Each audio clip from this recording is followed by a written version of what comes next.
All right, today we are diving deep into one of the most beautiful and haunting openings in all of mystical poetry, Rumi's Song of the Reed Flute. Let's just jump right in and listen to the very first line. Right off the bat, we're asked not just to hear, but to listen.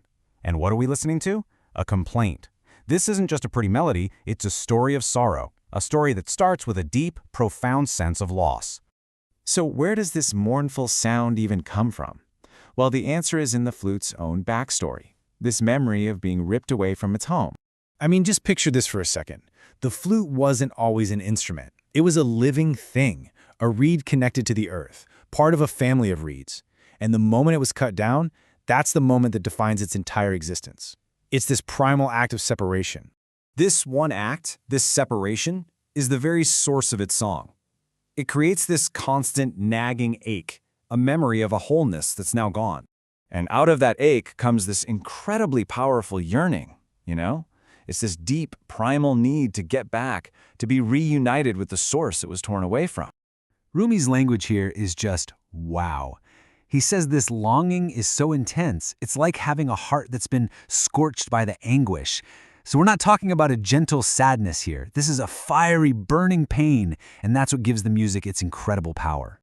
And here's where it all clicks. Rumi makes it crystal clear.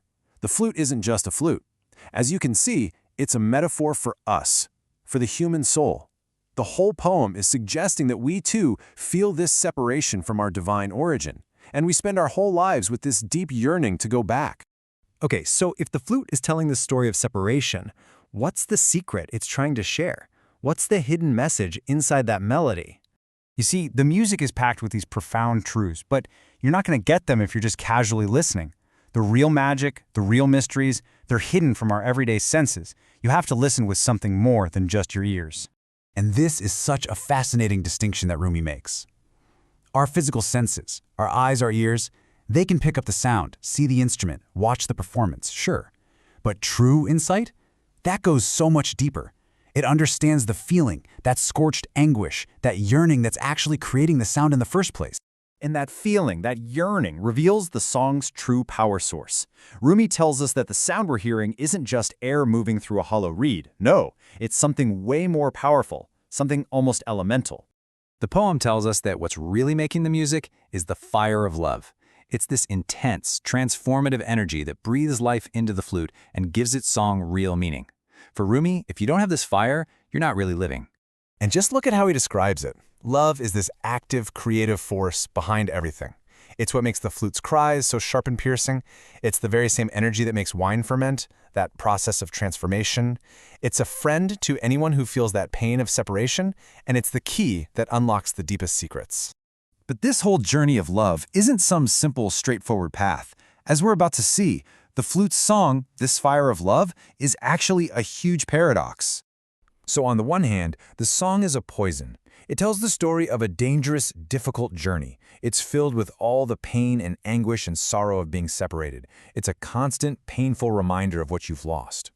And yet, and this is the incredible part, it's also the antidote. It's the only path to healing. Because it's only by going through that pain, by embracing that fire of love, that you find the cure for the very thing that caused the pain to begin with. The song absolutely does not sugarcoat how hard this is. It tells the story of these passionate, almost crazy lovers, like the famous Majnun. This journey is all about intense passion and deep sorrow, but it's the only path that leads you back to truth and reunion. So where does this journey of love and longing actually take you? Well, it leads to a place that's beyond our normal understanding, a state of knowing that you can't even really put into words. And here we are at the final paradox. To get to this place of true insight, your everyday, logical brain just isn't going to cut it. In fact, it kind of gets in the way. Rumi is basically saying you have to let go of what you think you know to make room for a much deeper kind of knowing. And this metaphor he uses for someone who reaches that state is just perfect. They become like a fish in the ocean of the divine.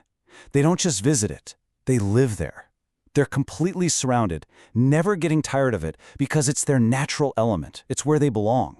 And so the poem leaves us with this final, really challenging question.